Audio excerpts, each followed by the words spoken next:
اللي في الصورة دول كوثر وسعدية، أشهر اسمين في المنوفية من 20 سنة. حياتهم كانت عبارة عن شغل مباشر مع الشيطان، كل أنواع السحر كانوا بيعملوها، وشهرتهم عدت كل المراحل. وزي ما حياتهم كانت مرعبة، نهايتهم كمان كانت مرعبة جدا جدا.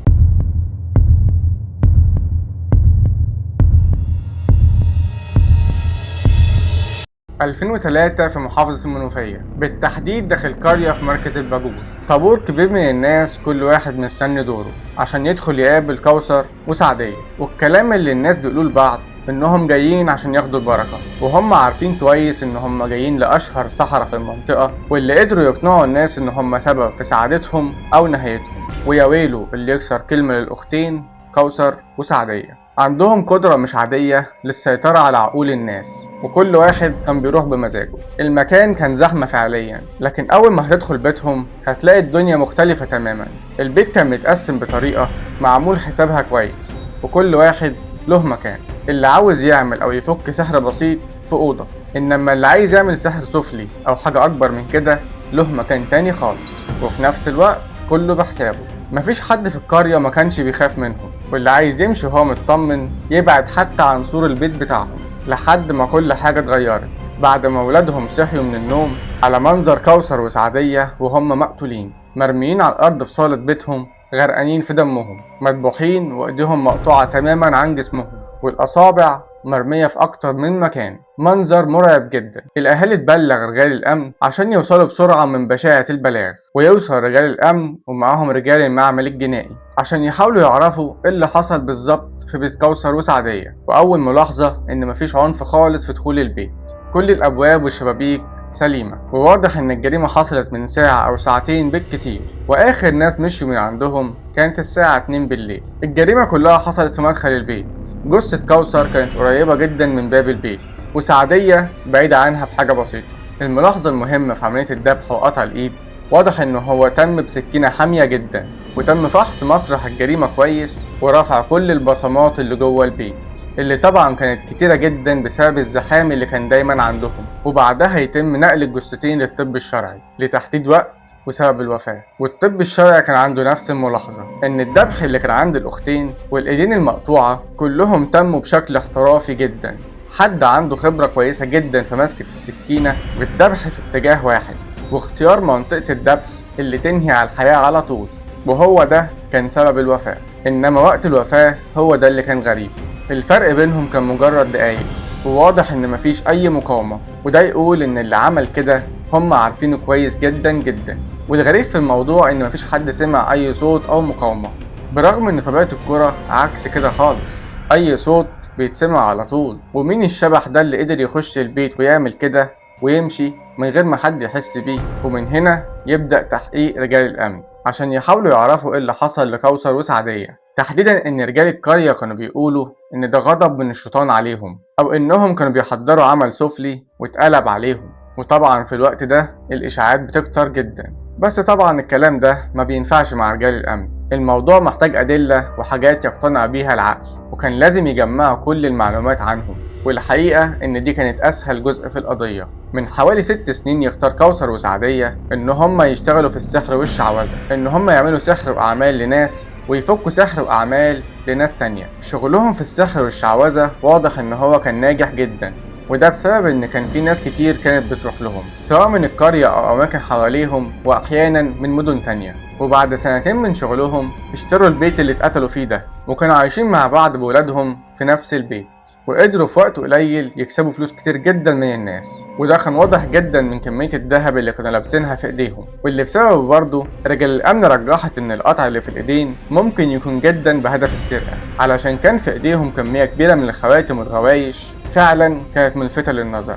لحد دلوقتي فكرة ان رجال الامن تطلع مشتبه فيه كانت صعبة جدا، وده بسبب طبيعة شغل كوثر وسعدية، وبسبب كم الناس اللي كانت بتروح لهم يوميا. فكان الترجيح الأكبر إن اللي عمل كده هيكون حد من الزباين اللي كانوا بيترددوا عليهم، وده بسبب إن ما كانش فيه أي علامات عنف أو أي اقتحام كان موجود في البيت بتاعهم. رجال الأمن تكمل تحقيق وتبدأ تبحث في دايرة علاقاتهم وطبيعة العلاقة اللي بينهم وبين أهل القرية، اللي أغلبهم أكد إن هم كانوا بيخافوا منهم جدا. لحد ما توصل معلومة مهمة جدا. واحد وهو بيتكلم من أهالي القرية مع رجال الأمن بشكل طبيعي قال لهم إن في واحد جزار ساكن في البيت اللي جنب بيت كوثر وسعدية، مختفي من القرية، وبرغم إن هو مش مقيم بشكل كامل في القرية، على الأقل كان بيجي مرة أو مرتين في الأسبوع لأنه كان متجوز هناك.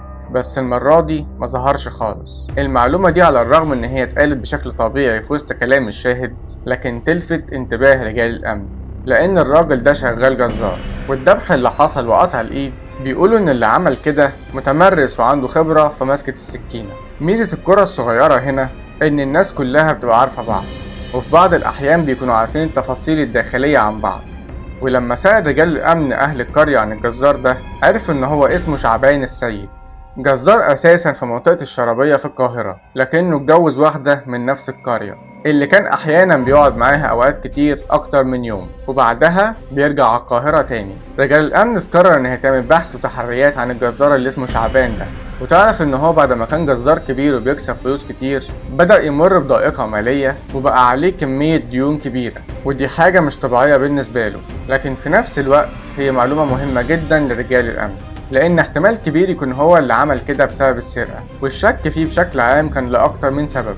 أولا لأنه كان شغال جزار، لأن عملية الذبح وقطع الإيد اللي تتم بالبساطة دي وبالشكل المحترف ده لازم تكون من حد متمرس على مسكة السكينة. والنقطة التانية بسبب ظروفه المادية الصعبة جدا، احتمال كبير يكون فكر في السرقة، وفعلا يتحرك رجال الأمن على منطقة الشرابية ويقبضوا عليه وهو قاعد بشكل طبيعي في محل الجزارة بتاعه. واللي أكد لرجال الأمن إن هو أصلا ما سافرش البلد من أكتر من أسبوع، وعنده أكتر من شاهد على الموضوع ده، لحد ما يواجهوه رجال الأمن بشاهد من منطقته اللي قال إن هو شاف شعبان نازل من بيته الساعة 4 الفجر في نفس يوم الجريمة، وده ميعاد عمر ما شعبان نزل فيه بشكل طبيعي. ده غير إن في أدلة تانية من موقف المواصلات العامة إن في عدد كبير من الشهود شافوه وهو بيركب من الموقف عشان يسافر على المنوفية. فلما شعبان يلاقي إن مفيش أمل، يقرر إن هو يعترف ويقول لرجال الأمن إن هو فعلا اللي عمل كده. بس ضروري نفهم هو إيه اللي حصل بالظبط، وإيه اللي وصل شعبان إن هو يعمل في كوثر وسعدية كده.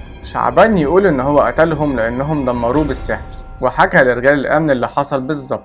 شعبان لما عاش في القرية بعد ما اتجوز، شعبان بدأ يشوف مراته وهي بتروح على بيت كوثر وسعدية، وده كان بيحصل أكتر من مرة، وهو طبعا كان عارف هما مين وبيعملوا إيه بالظبط.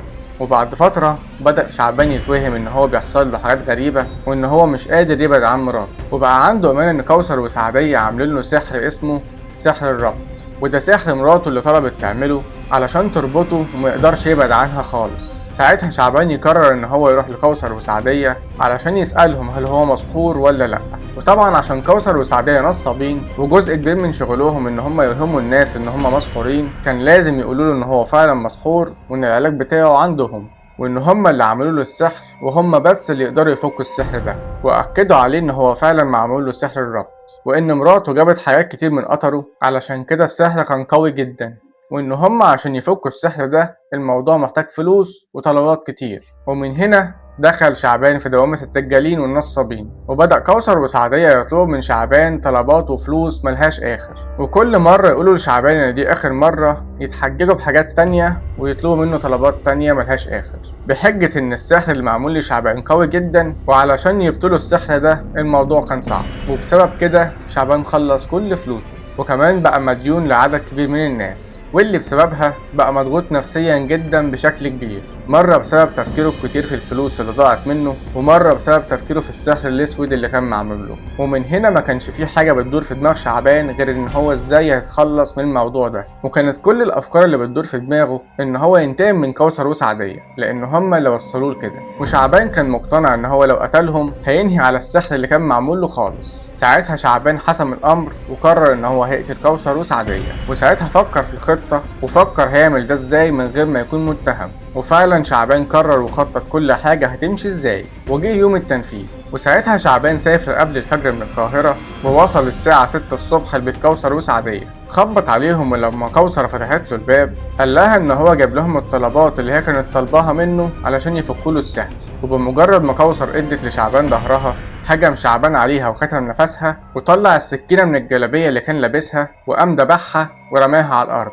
وهو على حد وصفه في الاعترافات قال بالنص ان هو شافها على الارض وهي بترفرف زي الدبايح، واللي بسبب صوتها ده صحيت اختها سعدية. اللي شعبان فاجئها وقام هجم عليها هي كمان وقام دبحها جنب اختها. ولما اتاكد ان هم ماتوا حاول شعبان ان هو ياخد الخواتم والغوايش الذهب اللي هم كانوا لابسينهم واللي كانت فعلا كتيره جدا، بس لقى ان هو من الاسهل ان هو يقطع ايديهم وصوابعهم عشان ياخد الذهب بطريقه اسرع. وبعد ما خلص دخل اوضه النوم واخد الفلوس اللي كانت موجوده وهرب. شعبان كان مجهز كل حاجه، وبسبب كده كان مجهز نفسه ولابس جلابيتين فوق بعض عشان كان عارف ان واحدة فيهم هتتغرق بالدم طبعا. وفعلا بعد ما خلص الجريمة قلع الجلابية اللي فوق، واول ما خرج من البيت رماها في اقرب مصرف صحي ورجع على القاهرة تاني. شعبان كان مقرر ان هو يسافر من الشرابية للمنوفية في وقت الفجر ويوصل الساعة 6 الصبح، وده لانه عارف ان هو في الوقت ده الناس كلها هتكون نايمة. وده كان هدفه الاساسي، ان محدش يعرف او يكون عنده دليل ان شعبان وقت الجريمة كان موجود في القرية اساسا، لانه تعمد في اليوم ده ان هو يقعد مع الناس اللي موجودة عنده في الشرابية وقت طويل جدا، وكان بيحاول يثبت كل شوية ان هو موجود في الشرابية. شعبان بسبب احترافيته خلص الجريمة كلها في 15 دقيقة بس مهما كان فاكر نفسه ذكي ومخطط للجريمة كويس إلا إنه اتقبض عليه ومثل الجريمة بالتفصيل، وطبعا بعد المحاكمات اتحكم عليه بالإعدام. طبعا كل الأحاسيس اللي كانت عند شعبان كلها بسبب الجهل، وكوثر وسعدية واللي زيهم بيلعبوا دايما على نقص الإيمان اللي عند الناس، وزي ما اختاروا إن حياتهم تمشي بالخداع والنصب والضحك على الناس برضه نهايتهم كانت منطقية ولايقة عليهم. وما ينفعش نقول إن شعبان كان تحت تأثير الضغط النفسي، لكن في الحقيقة إن شعبان ما كانش قريب من ربنا خالص ولا فكر إن هو حتى يعمل كده حتى لو لمرة. أشوفكم في حلقة جديدة، ما تنساش لايك شير سبسكرايب. سلام.